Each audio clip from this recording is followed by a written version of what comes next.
અરવલ્લી જિલ્લાના મેઘરજ પંથકમાં અચાનક આવેલા મિની વાવાઝોડાએ ખેડૂતોની ચિંતામાં વધારો કર્યો છે। જોરદાર પવનના ઝાપટાને કારણે અનેક વિસ્તારમાં કેરીના બગીચાઓમાં મોટા પાયે નુકસાન નોંધાયું છે। પવનની તીવ્રતા એટલી હતી કે ઝાડ પર તૈયાર થયેલી કેરી મોટી સંખ્યામાં જમીન પર પટકાઈ ગઈ હતી। ખાસ કરીને કેરીના પાક પર નિર્ભર ખેડૂતોને આ ઘટનાથી ભારે આર્થિક ફટકો પડ્યો છે। ખેડૂતોનું કહેવું છે કે પાક તૈયાર થવાના આ તબક્કે થયેલા નુકસાનને કારણે તેમની આખી મહેનત પર પાણી ફરી વળ્યું છે। અસરગ્રસ્ત ખેડૂતોએ તંત્ર સમક્ષ પાક નુકસાનનું સર્વેક્ષણ કરી યોગ્ય વળતર ચૂકવવાની માંગ કરી છે। હવે ખેડૂતોની નજર સરકાર અને કૃષિ વિભાગની કાર્યવાહી પર છે। મારું નામ પટેલ ધર્મેશ, મેઘરજ તાલુકો, અને હું આ અમુક ટાઈમ વર્ષોથી આંબાની ખેતી કરું છું અને દર સાલ આ કમોસમના લીધે દર સાલ અમારું નુકસાન થાય છે કેરીઓનું।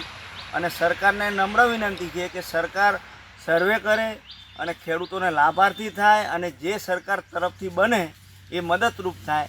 અને સરકારને નમ્ર વિનંતી એ જ છે કે ખેડૂતોને મદદરૂપ બનો। ને આટલું નુકસાન થાય છે ખેડૂતોની, અમારી મહેનત બિલકુલ મજરે આવતી નથી। જયદીપ ભાટિયા, દિવ્યાંગ ન્યૂઝ, અરવલ્લી।